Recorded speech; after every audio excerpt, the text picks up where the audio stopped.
Wrapped up with OTAs today and back on the live stream tonight. Welcome into A to Z Sports Prime Time. We're happy to have you on this Wednesday evening. Thanks for stopping by. We're here to talk about the night and day difference between the wide receiver core that you are currently fielding and the shell of a wide receiver core that has cursed this team's position group room for quite some time, having been run out of the building by Rand Carthon and Brian Callahan with the new talent they've brought in to supplement what you already have. Thanks for stopping by. Like I said, we're happy to have you. We need you guys to share this show before we start talking about everything that we got into at OTAs today. You will hear from Calvin Ridley. You will also hear from Brian Callahan on a couple of different subjects specific to the wide receivers, but there's plenty of buzz going on at St. Thomas Sports Park right now.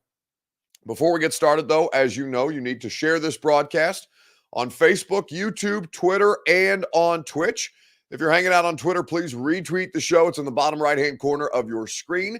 If you're on Facebook Live, you can share now to public. That's in the bottom left. And if you're on YouTube or on Twitch, you can subscribe to the channel. You can throw a like on the video. I see Omar, I see Noah, Be French, all on YouTube. So if you don't like the video, I'm going to find you and yell at you about it after the fact. So just make everybody's life easier. Go ahead and like the video. Rashid says, hey, Buck, any smoke? Why D-Hop delete all his Titans posts? No, nor do I care. If he's gonna stage a contract holdout situation, he's doing a bad job at it because he's been at practice. He's been at the voluntary stuff for the better part of 2 weeks. So no, I have no idea. Why, nor do I particularly care why D-Hop might have deleted his Titans posts. So let's talk about actual football, shall we? Because we've got a lot of good OTA stuff to work through. And specific to the wide receivers, we didn't talk to DeAndre Hopkins today, but we did speak to Ridley and Treylon Burks, as well as several other players. And I think that, the thing that I continue to come back to is the emphasis on just how much different this football team is going to look from year to year. Now, when they were scoring 31 points per game in 2020, it wasn't just run the football and play defense. So it's not like a dynamic passing game would be that new to the Tennessee Titans. We've just recently seen a dynamic passing game, though it has been almost 4 years ago and a little bit of COVID brain in the middle of that. So maybe it feels like longer since you've seen a dynamic passing game. And it certainly felt like longer because the football team has been terrible in the past 2 seasons and they've been looking to dig themselves out. The reason that they have had a less dynamic passing game is almost less about the wide receivers than it is about the line situation, but they feel like they've got at least those 2 things fundamentally corrected enough that this will be a viable football program and a viable offense in particular, not the least of which is because they have added that high-end football talent. So with the OTA setup and with the observations that you may not have been able to make a ton because you're watching a lot of this on social media. Maybe you're seeing press conferences. Maybe you're a real sicko and you're watching OTA press conferences at this time of year, of which I appreciate because that means that you are our P1 target audience. But if you haven't seen everything, that's okay because there's a lot to like, and I'm going to dive into what I saw that I liked in particular today. The question that I'm going to ask you is, what's your biggest reason for optimism on the 2024 Titans offense? Let me know in the comment section. If you had to pick one, the answer is all of it. But if you had to pick one thing that gives you the biggest source for your optimism about the Titans offense in 2024, what would it be? Let me know in the comment section. We'll talk about it together on Facebook, YouTube, Twitter, and on Twitch. It is your Two Rivers Ford Take, and your Two Rivers Ford Take is always presented by the South's most trusted Ford dealer. That's Two Rivers Ford. Quality American-made Ford vehicles and award-winning customer service is what they offer. Two Rivers Ford in Mount Juliet or online at tworiversford.com for more information. The reason that I am the most optimistic about any of this, there's a couple of different things that I'd type into or that I'd tap into. B. French says, oh, Jesus Christ, Buck, the bleeping offensive line. Yes, or the blanking offensive line in that particular situation. That is why you're most optimistic about the Titans offense in 2024, that's an interesting position to take because you haven't seen them play a down of football, of contact football together yet. There's a lot of reasons to be optimistic about it, and I think that's okay. But I think a lot of people were super optimistic about the idea of, well, it just can't be anybody worse than Dennis Daly, can it? And then it happened, and you didn't know what to do with yourself, and your football season suffered as a result. I don't think that's going to be how this goes, though I have truly no idea what J.C. Latham is going to look like. I think I have an idea, but there's no quantifiable evidence that this is going to be a viable player just yet, even though I'm certainly buying what they're selling on him because he looks like the Incredible Hulk out there, and he's certainly an athlete that looks good enough to play on the left side. But I don't know that I would say that the reason that I'm optimistic in 2024 is the offensive line. Now, by the end of 2024, we can look back at it and say, damn, what a difference Lloyd Cushenberry made. How much better was Peter Skoronski not having to deal with an appendectomy? How much better did maybe Daniel Brunskill or Nick Petit-Frere or Dylan Radins even, who's had, some positive progress and made strides with the technique? How much better did one of them get because of working with Bill Callahan or working with better players alongside them or whatever the case may be? But yes, there is a lot to like about the optimism or about the offensive line group. MB says, yes, but they have Callahan, which is truly, it is the biggest buffer on that group that you could possibly have. It is the biggest sense of security that could possibly be provided. It is the thing I think that is going to probably convince me the most that there is reason to have optimism in this particular group, even before they have played a single down of actual football. So I'm with that, that Callahan is going to make that big of a difference because, as MB goes on to say, how many bad offensive lines has Callahan coached? Well, I haven't seen anything that is outright as awful as the Titans' offensive line the past two seasons on Bill Callahan's resume. So at the very least, you have that going for you. Justin Parr says, man, Buck, in your opinion, who's the starting right guard at week 1? No idea. Not even remotely a clue. I don't even know how to answer any real offensive line like position group questions until they have pads on, Justin. It's just what I say on May the 29th before they've done anything but hit a sled instead of another player. I don't think that. I just don't know how you could.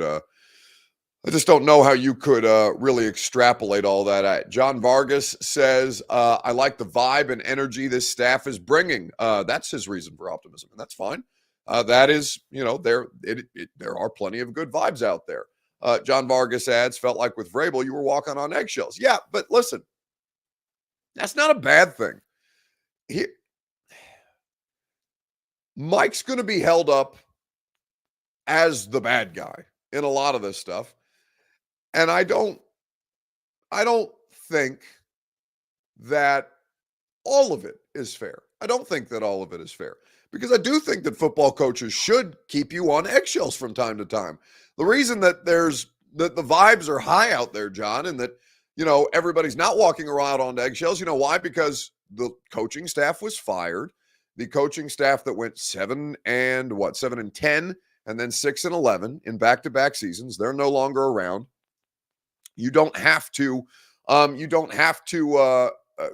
think about losing or all the different things that have happened in years past because this is not the coaching staff of years past. Nobody screwed up yet. All they've done is spend all the money on fun players and have, a coaching staff that likes to, or at least doesn't, maybe, I don't know if Brian Callahan likes talking to media, but doesn't actively hate talking to media. And so that comes across poorly to fans. Caleb says Buck doesn't like saying anything negative against Vrabel. That's not true at all. I think that Mike had a big issue that arose during his time there. And I also think that people in the organization on the business side of things, not on the football side of things, couldn't deal with Mike Vrabel, old school football, hey, bleep yourself and then forget about it the next day kind of attitude. In fact, I know they couldn't, which is why they made the move. They made the move because, like the Rams in moving on from Jeff Fisher and Sean McVay, you couldn't control Jeff Fisher. You couldn't control Mike Vrabel. Not that Mike Vrabel and Jeff Fisher had the same issues, but there are some parallels there. Callahan and McVay, at the time, McVay obviously 30, so much younger, but infinitely more controllable, infinitely more amenable.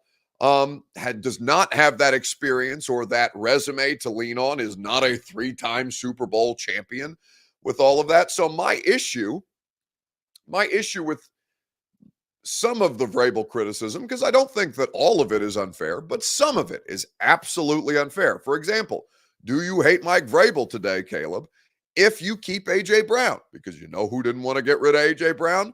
Mike Vrabel. Brandon Tyler points out, did you listen to the Bussin' episode with Rand? Yes, I did. And Rand, the only thing that was pertinent, and that's not shade on Taylor and Will, but like I've been doing press conferences with Rand Carthon for 6 months now. Like, he didn't say anything new or newsworthy to me.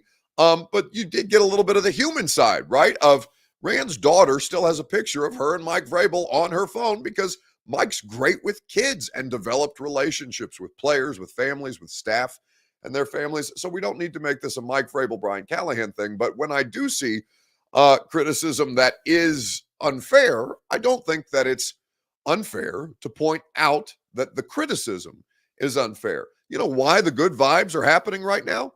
Because they had all the money in the world to spend, and they, for once, spent it. They actually spent it. That's never happened. Speaking of Bussin', I talked to Lawan. Oh God, I don't know. It's probably been a month ago, maybe right around free agency. We were talking about a couple of different things, not football related, and then we got into football stuff. And Taylor pointed out that I think Taylor was here for 8 years. 8 years as a member of the Titans roster. He was joking a little bit, but he said, I don't think they signed a day one free agent in 8 years that I was on the roster. This is a legitimately different thing. Now, when you have as much cap space as they did, you can afford to spend at the top of the market, which they did. When you suck as bad as the Titans have in the last 2 years, and you're picking at a lot of the top of the rounds, it's tough to screw up those draft picks at the top of the rounds. Where it gets harder is once you start winning the way that Vrabel and Robinson were. And again, I'm not excusing John or Vrabel, but it does get harder once you start to having to pick in the low 20s to, the late teens to mid 20s, because it becomes a lot harder to identify the best of the best talent, because the best of the best talent's already been picked over by that point. So some of the criticism is fair. Some of the criticism is unfair. That's all that I'm pointing out. With, Vrabel, Callahan, any kind of comparisons that would be made there. But the thing that I'm most confident about, or the thing that gives me the most confidence in the Titans offense, is Calvin Ridley. And I'll explain to you why right after I remind you that the Primetime Show is presented by TrueMav Fitness in the Gulch. Go to TrueMavFitness.com. Your first workout is free. As a Middle Tennessee resident, no workout is ever recycled or repeated. TrueMav is there to improve your physical fitness in a number of different ways because it is specific to you. Even the group fitness classes, even if you haven't been a group fitness class person in your life, I would encourage you to try it because you will appreciate not just the individualized approach that you get to a group fitness setting, but also, personally, I hated the idea of group fitness classes. And once I started to do them, now I can't work out any other way. TrueMavFitness.com for your first workout free as a Middle Tennessee resident with the great folks at TrueMav Fitness. Okay, so looking at Justin Parr says I need to go back on Bussin'. Oh God, what would we even talk about? That would be I would enjoy that. I always enjoy talking to Will and Taylor. So I don't know what they would necessarily want to talk to me about. Although I've been closer to their football team in the past couple of years than they have, certainly. Where they're doing their national thing, and that's great. I think we could have some fun conversations that Titans fans would enjoy, but they're doing a national show now. And, as much as I love me, I don't know that I'm a national guest, but I appreciate that, Justin. Maybe you should tweet them instead of telling me. So looking at a couple of different things about the Titans offense and what makes me optimistic. Calvin Ridley makes me optimistic, and, OTAs, a very easy time to get excited, but Calvin Ridley's doing things that are legitimately exciting. I know. Calvin Ridley, what's he kind of Everything that we thought he would be. That's always exciting when you sign a guy in free agency and you hope, but you don't always know. You go by what you hear and what you see, and it's always good when the guy gets in the building and you see he's everything that you would expect him to be. He's a great pro. He's a phenomenal person to be around. He's incredibly talented. You see his speed and his burst when you watch him on the field. I think he's really going to help us, and he's a pro's pro. He prepares. He works hard. He loves playing football, and those are the things you hope for when you sign free agents. And he's lived up to every one of those things for us so far. And again, a lot of work to go, but I've been really, really happy with him. So that was Brian Callahan speaking with us earlier today. Titans had a closed practice on Tuesday. They had an open practice with us today. They will have one more day of work on Friday. Tomorrow there is stuff going on at the building, but it is not a on-field practice day. So that's Brian Callahan speaking about Calvin Ridley. And you can absolutely see how big of a difference he makes when he's out there, how big of a difference the offense makes. Because of the way they are creating opportunities that allow the wide receivers to win with greater ease. If you want more details on that, Greg Cosell and I talked about that a lot, because obviously Greg and I have been studying the Titans offense from a film standpoint for the better part of, or at least together. I mean, we've been doing it differently for many, many more years, but together on the podcast, we've been doing it for almost 4 years at this point. And we've talked a lot about like the Titans and wide receivers and winning in isolation situations, winning one-on-one consistently to the point where it just doesn't become viable anymore with the way that they were trying to play football without the personnel to actually play.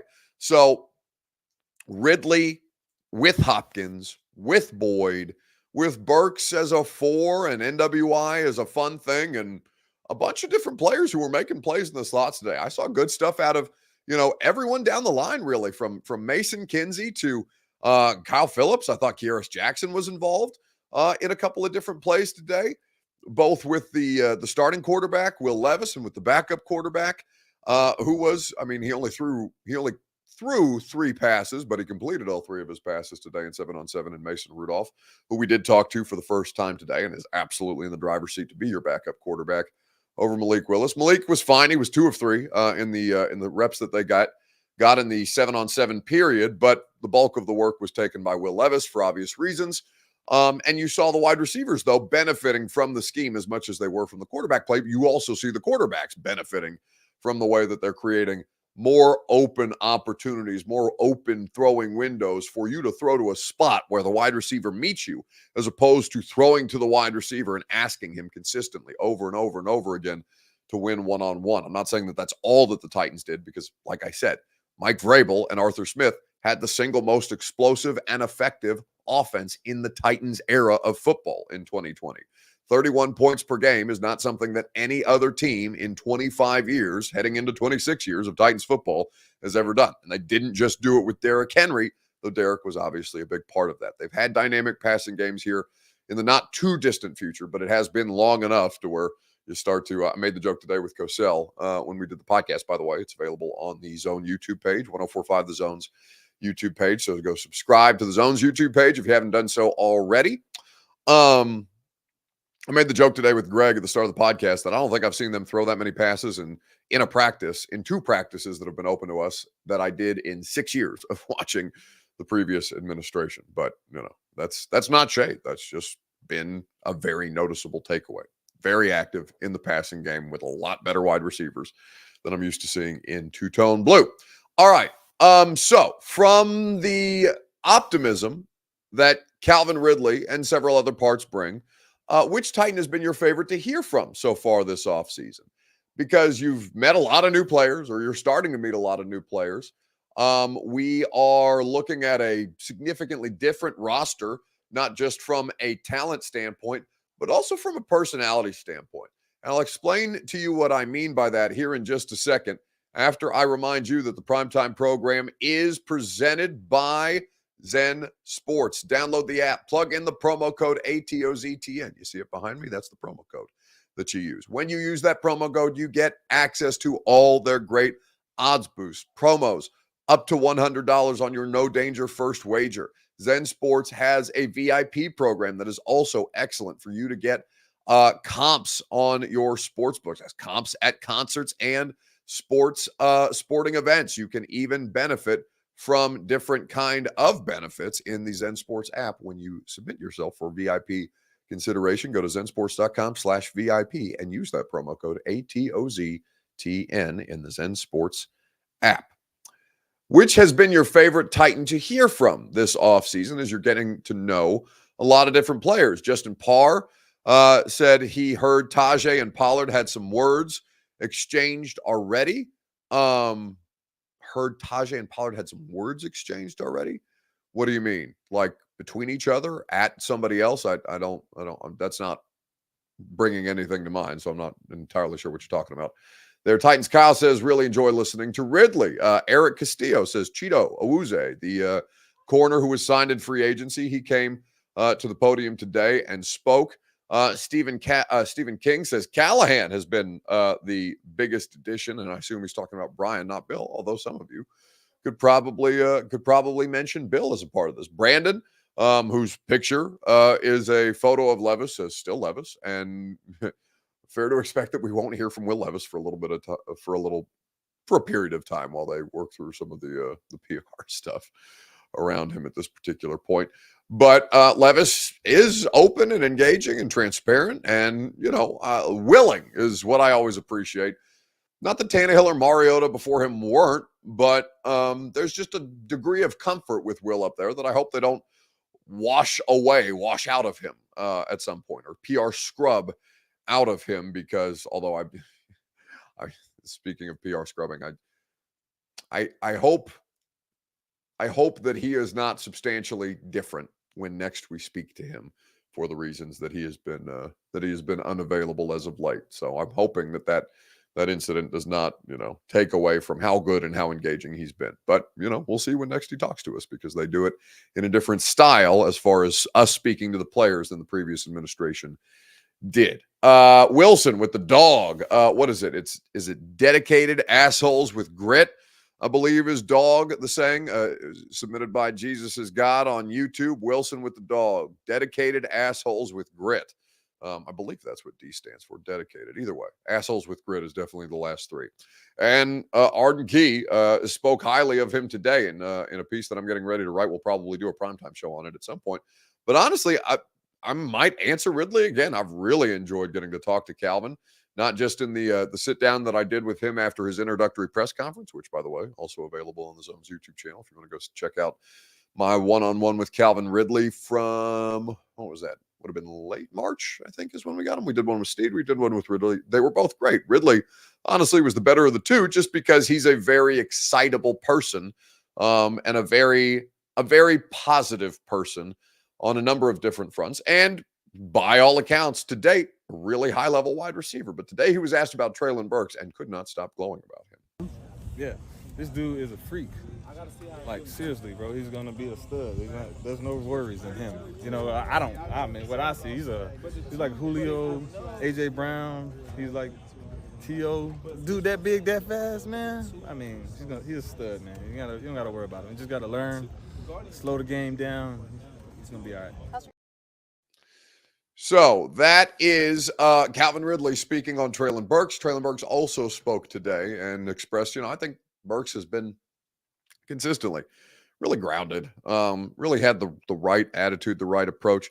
But it is interesting because I think Burks is an example of a John Robinson drafted type of player. He's very low key. He's very not about flash or glitz or glam or whatever. He's about football and he's about work. The thing that has prevented him from those accomplishing those goals is, of course, his body. His injuries have let him down. And that was something I talked to him about today. He said he's focused on training specifically the strength and improving the strength in his knees to avoid disciplined assholes with grit. Somebody point out, not dedicated. Thank you. I appreciate that, Eric. So that is what dog stands for. But Burks has had a very grounded and I think forward-looking approach to his circumstance, because it would be easy for him to have a woe is me type of situation. I think that he continues to make strides, and the coaching staff just seems to be excited enough about him. The players that he's playing with seem to be excited about him. IR Hoshi says he calls BS. I mean, sure. Like, yeah, it's, of course, like it's a very easy position to say. I call BS on Calvin Ridley saying that that Traylon Burks is Julio, AJ Brown, T.O., or whatever, a guy that big, that fast, that there would be reason to doubt that, because to date, it's been not that, right? He's got a total of 600, just north of 600 yards receiving across 2 seasons. And last year he accounted for just north of 200 on 16 catches. So, the Burks thing is something that we're going to have to see it to believe it. Chosen adds in the comments, I still don't see Burks on this roster next year. And maybe that ends up being the case, but you don't see it because he's not played this season. So yes, this season will determine whether Traylon Burks is on the roster in the future or not. But I think it's still very much a real possibility with the way that the idea that Tyler Boyd is the youngest of the 3 wide receivers of the Titans' 3 starting wide receivers, with Hop, with Ridley, and with Boyd, is pretty crazy. And 2 of the 3 are on 1-year contracts at this point, with Hop on an expiring deal and Boyd on a 1-year deal, and Calvin Ridley getting ready to turn 30. So yeah, there's still all manner of opportunity for Traylon Burks to emerge and find a role in this offense that can potentially grow into something new. Fortin on YouTube says, them bringing the new guys, I feel like he took it as disrespect, not towards his teammates, but only management. Well, I mean, you're putting words in his mouth then, because that's not what he said to us. That's not what he said at all to us. Now, you can assume, or you can, I don't think it's an unfair assumption to make that Burks would look at that and see some level of disrespect, and he should, by the way. But he hasn't done much to earn more respect than he's currently being given. And it's not like he's being disrespected. He's just doing what every football player experiences at some point in their career. It's happening sooner to him than it does to most first-round picks. But competition is being brought in to push him, to either push him to advance and to grow and to succeed, or to push him out because they have to make roster decisions. And that is the cold part of football that you could boil down to business if you want to and ignore all the emotion in it, but there's absolutely emotion in it. I think that there's a lot to like about Traylon Burks still, even though we haven't seen it materialize just yet. Leonard Thompson said, did I miss the D-Hop talk? No, because we didn't talk about D-Hop tonight, because D-Hop didn't talk to us today. So you missed no D-Hop talk whatsoever. We're talking Calvin Ridley and Traylon Burks. Jay Part says of Spears and Pollard. Okay, so them jawing at each other a little bit. That's what we like to hear, good competition. Yeah, but they're both starters. It's unless God forbid something happens to one of them that's a disaster. Like, they're both going to play. I bet the snaps end up being so damn close to even by the end of the year that it would shock you. I really do think that this is it is, in the same way that D-Hop is competing with Calvin Ridley. They're not competing really against one another, but they are competing with one another to try and get the best out of one another. And certainly Tajay likes to talk, which you like until you get smacked in the face, and then you have to see how you're going to rebound. So we'll see how Tajay Spears rebounds with his running mate in the backfield that they are going to get pretty creative with here in the next couple of weeks. There's or in the next couple of months. There is no question, though, that Pollard and Spears are definitely different players. Tony Pollard is much, much more low-key.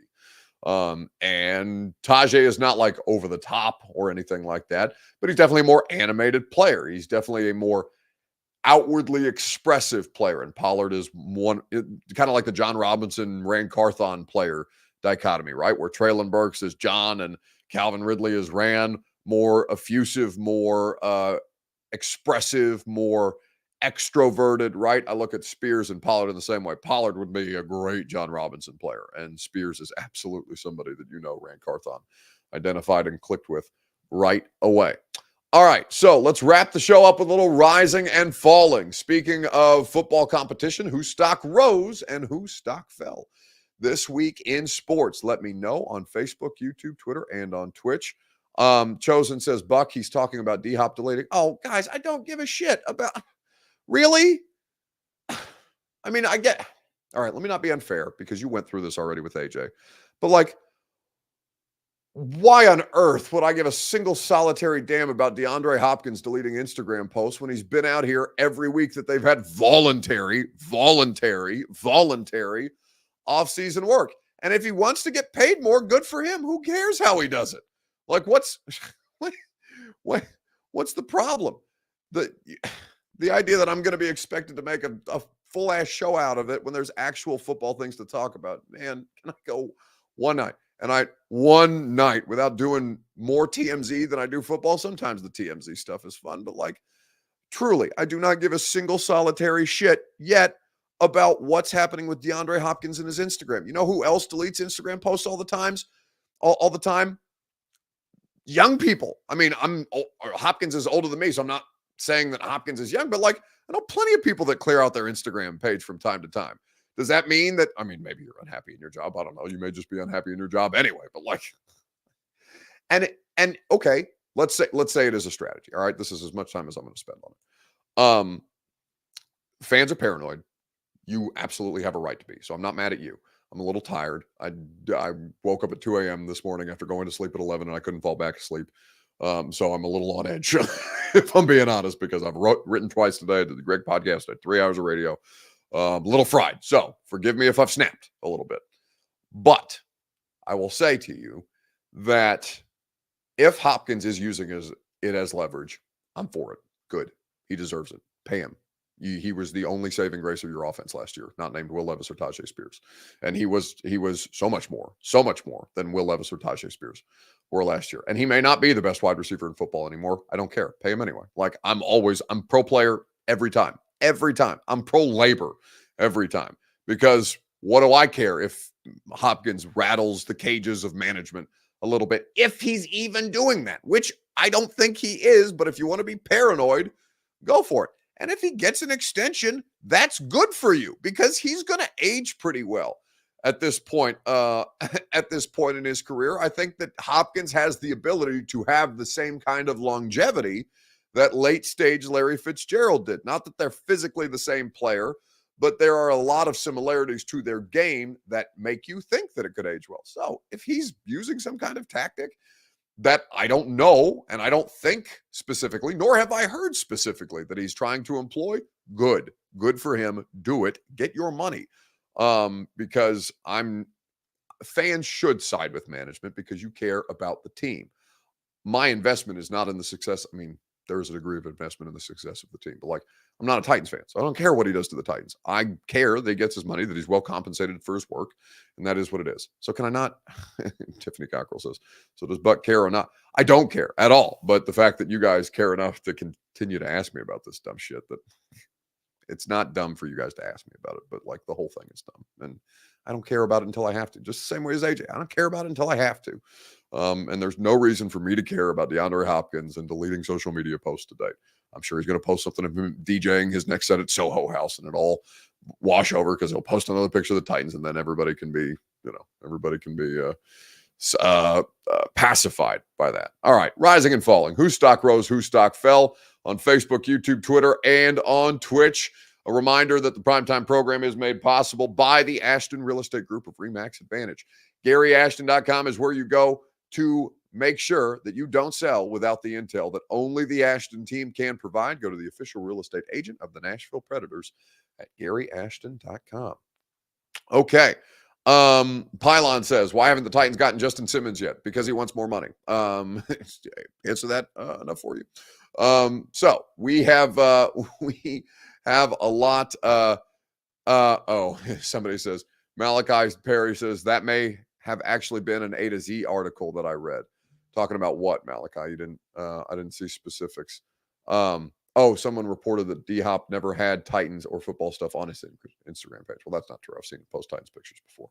And I don't know if that's an A to Z article or not, but I'm aware of what I've written, and what I wrote today was OTA observations because I want to talk about football today, where there's actual football to talk about. Anyway, Kendall D says, Buck, what is the criteria to call in to the radio show on 104.5 The Zone? The number is the criteria. We let all manner of people. There's no criteria. You just have to call. So call us anytime. We take lots of phone calls. And maybe you wait a little bit, but most days it's most days it's pretty light, especially like now in the off season. There's not we don't have like loaded lines for 3 straight hours, if that's what you're asking. So yeah, give me a call anytime.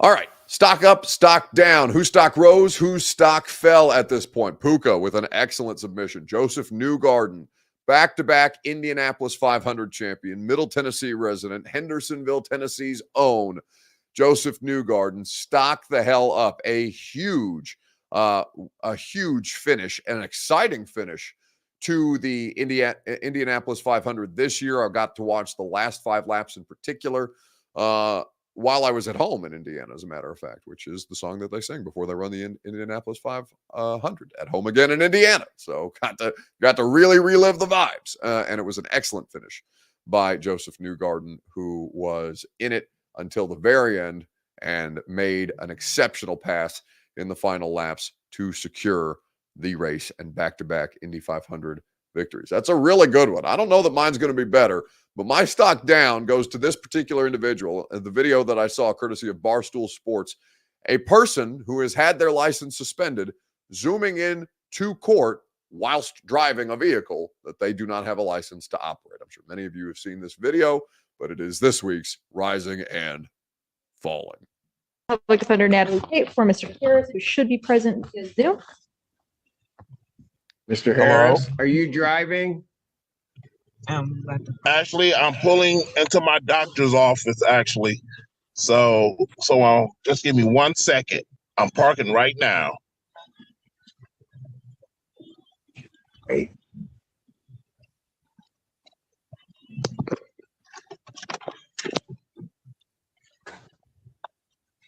You stationary? I'm pulling in right now at this second. Yes, I am. All right. What are we doing? Your Honor, we are respectfully requesting an adjournment in this matter, up possibly 2 to 4 weeks that the court would allow. So maybe I don't understand something. This is a driving while license suspended? That is correct, Your Honor. And he was just driving. And he didn't have a license.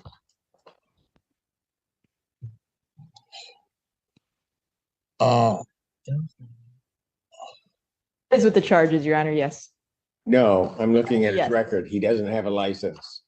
He's suspended and he's just driving. That is correct, Your Honor.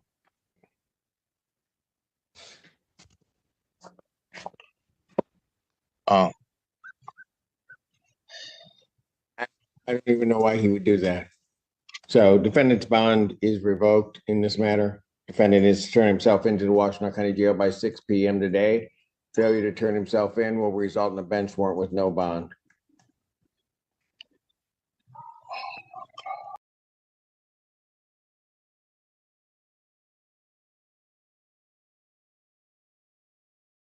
It's an absolute, sorry, I forget that I mute myself when those things happen. It's an absolutely unbelievable video. His face at the end when he realizes that he is going to receive significant punishment because he is an idiot for zooming in to his court appearance whilst driving on a suspended license. It's electric. That's our rising and falling for the week. That is the NBA wants to know where I got that. I got that from Barstool Sports Twitter account, and I appreciate it. And we're going to go ahead and call the show done here tonight after 38 minutes because Moonbeam, the favorite cat of Robert Walsh, has made an appearance. She's very not happy about being on camera, but she continues to chew on my headphones. So I'm going to call it a night because we are under attack from our feline friends. And I will see you tomorrow on the radio show from 10 to 1 on 104.5 The Zone. We're going to have a Titans player interview.